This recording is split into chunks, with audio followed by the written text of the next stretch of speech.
I've been told I have a pretty nice rack. The steering rack that we're going to put into that 2005 GMC Sierra.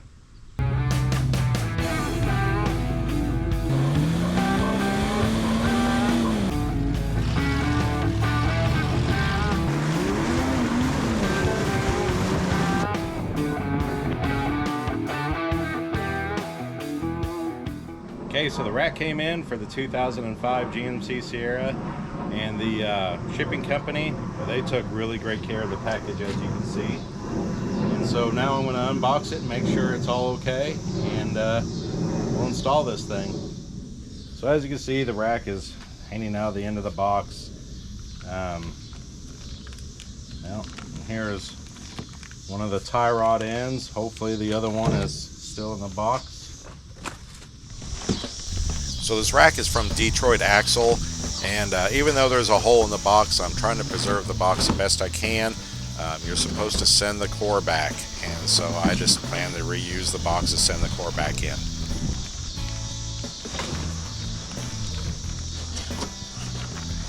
Like the other tie rod end is in here.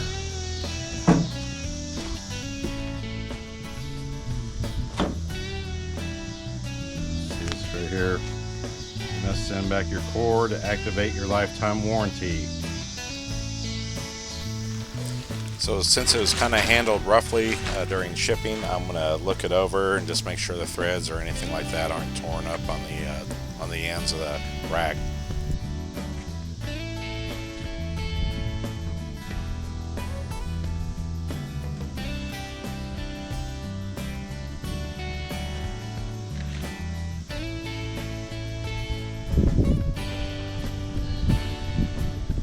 As I can tell, it's not damaged from shipping. So we'll install it and see how it works. Okay, so the first thing I think I want to try to do is get these tie rod ends out of the steering knuckles. You gotta take a nut off here, and then we'll see how hard it is to get that tie rod end up out of the steering knuckle. Also, I'm going to loosen these jam nuts because I'm going to need to keep them. The new steering rack doesn't look like it came with them. Maybe they were in a bag shipped with it, but there was a big hole in the box because the shipping company was kind of rough with it. And so they could have came with it and fell out somewhere. So who knows? They may be somewhere between here and Detroit. Anyways, I want to do all that while it's still like hard bolted into the truck and there's something to hold it because I don't have a vise. So anyways, that's where I'm going to start with. Okay, so I'm going to use a 22mm wrench, break this jam nut loose.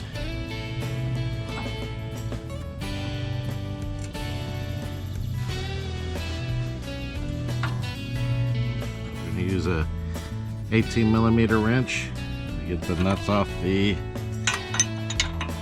tie rod end. It holds it into the steering knuckle. Fork in here and try to break the tie rod loose out of the steering knuckle.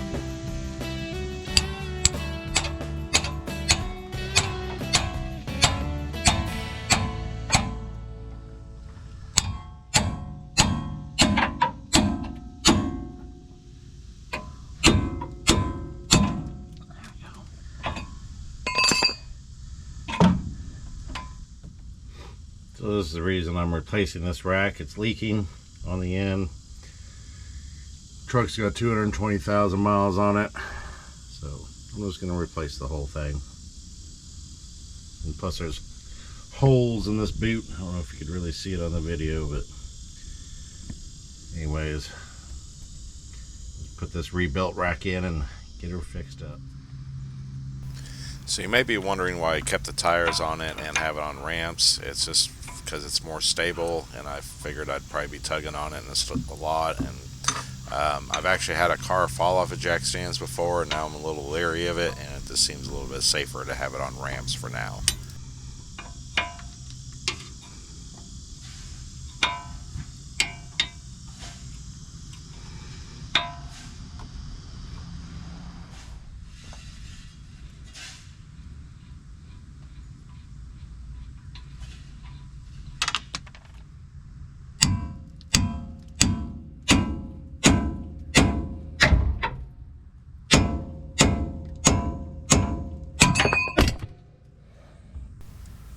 Using an 11mm socket, I unbolt the steering shaft from the rack.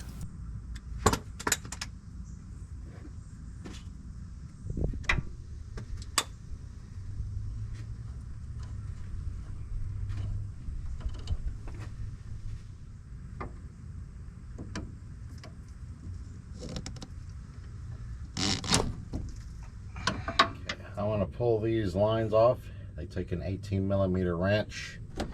Imagine it's going to make a mess when I pull them off, so I got my little drip down pan down here and ready. I will try my best to be able to video this while taking them loose, but it might be hard to do.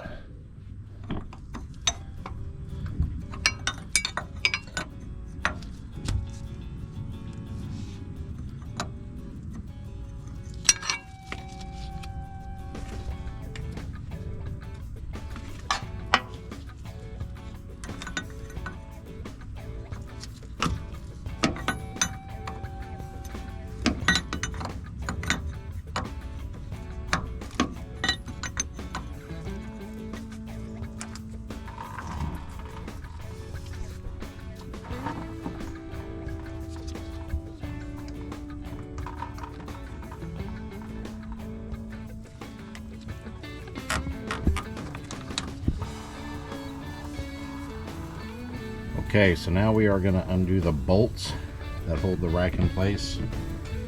This looks to be one end. It goes through the cross member, and then here are the nuts on the back side. So we're going to try to pull them out.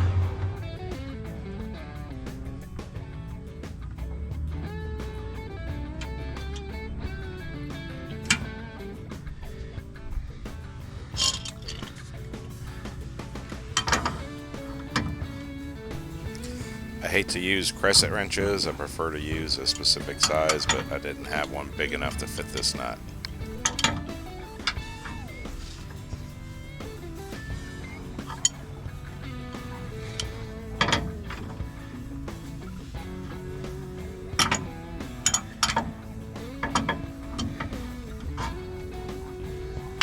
Of course, it started to turn the bolt, so just lock some vice grips on them on the bolt head and let it rotate around and hit the frame.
I did have to remove a tire to get the rack pulled out.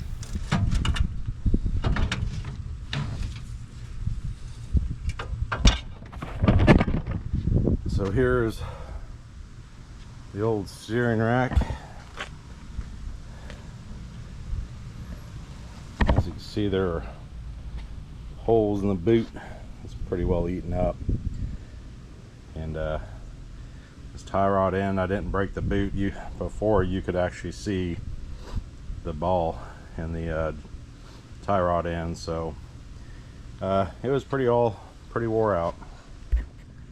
So to kind of get the alignment right, I am going to count the number of threads up to the nut, and then leave that, and then screw this nut onto the new rack and try to leave the same number of threads showing, and hopefully that'll get the alignment close to right. I'm sure that I'll have to have it aligned, but at least maybe this will make it good enough to drive to get it to the alignment shop. Get this ground wire off of here, get it installed on the new rack. Takes a 10mm wrench. The socket won't make it because this line's in the way. This wire on the new rack, I noticed that it doesn't have the same line running across it. I don't know what that's for, but it ran boot to boot on this other one, so hopefully this is okay.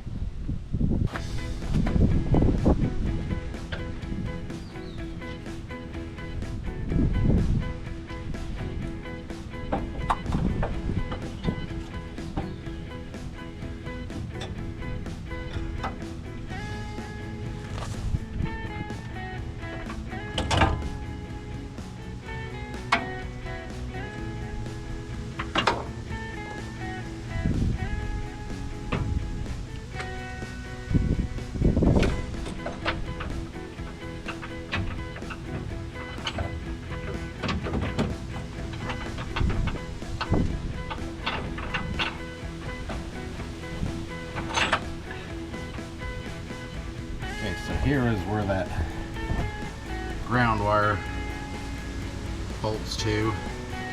That goes to the steering rack.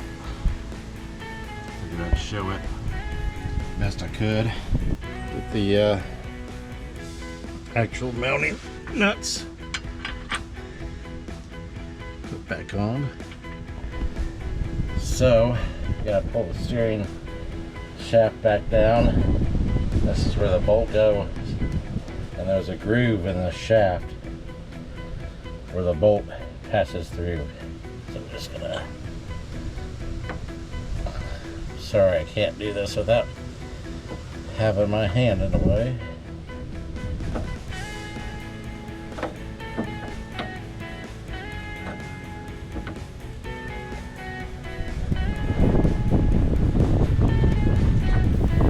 I ended up needing both hands to pull the steering shaft down, so I had to put the camera down.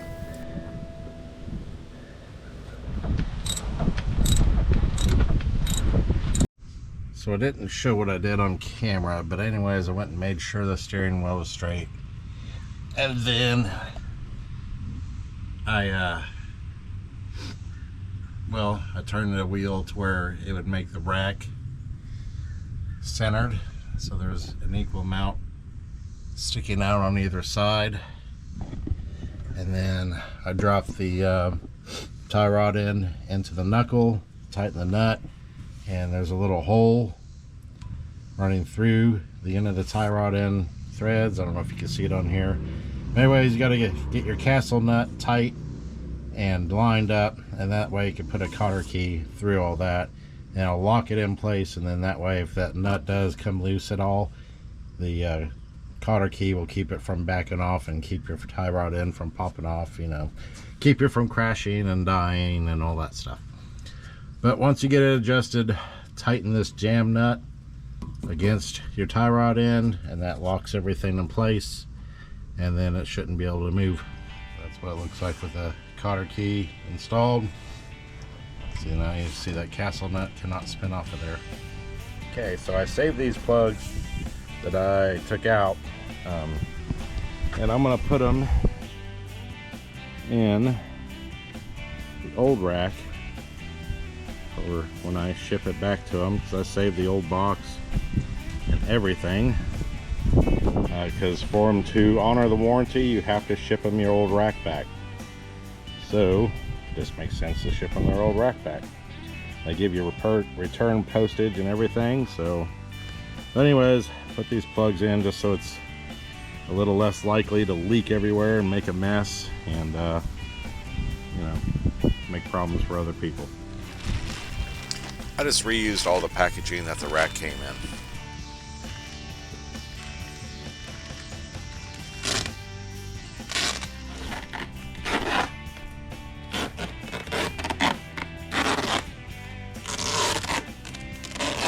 Right, now to lock back up in no time.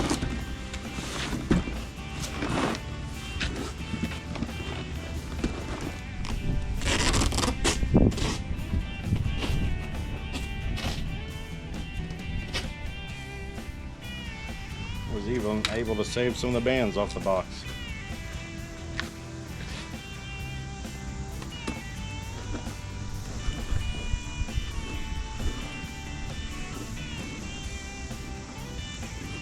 When you order these racks remanufactured by Detroit Axle, they require their core back in order to warranty your new rack. So don't be surprised if your new rack fails and they won't warranty it because you never sent back your old one.